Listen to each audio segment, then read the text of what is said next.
Bismillah ar-Rahman ar-Rahim.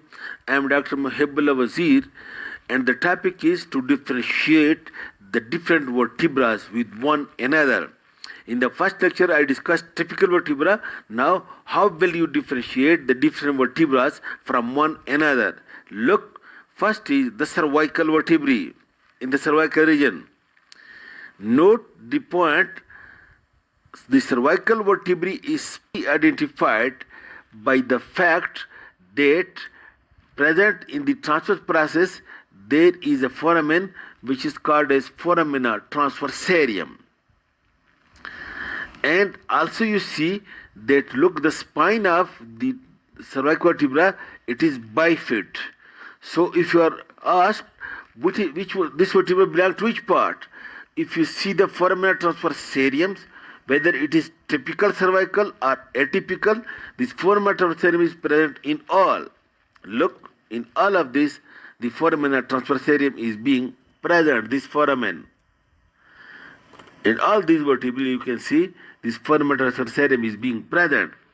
So in cervical vertebra, look, these vertebrae we discussed separately, but note, if you find the foramina transversarium in this cervical, in the vertebra, in the transverse process, then it is the cervical vertebra.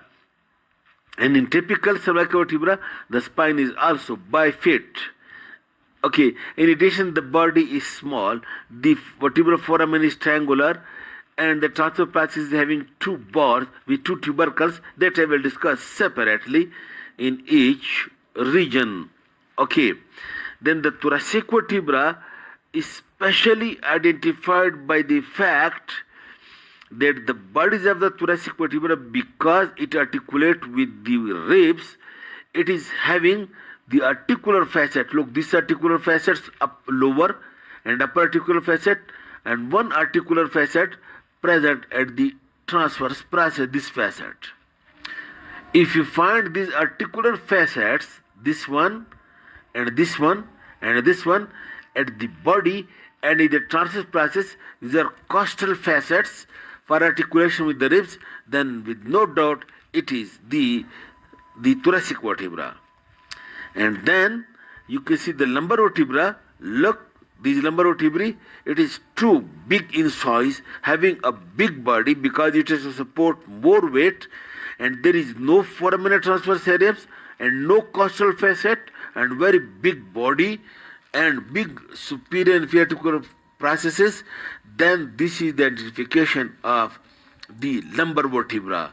While the sacrum or the sacral vertebra, you already know they are being fused to form sacrum, and the coccygeal vertebra, they are being fused to form the coccyx. In this way, these are the specific identification point, and with the help of it, you would very easily identify that this vertebra belongs to which part of the vertebral column. Okay, thank you very much.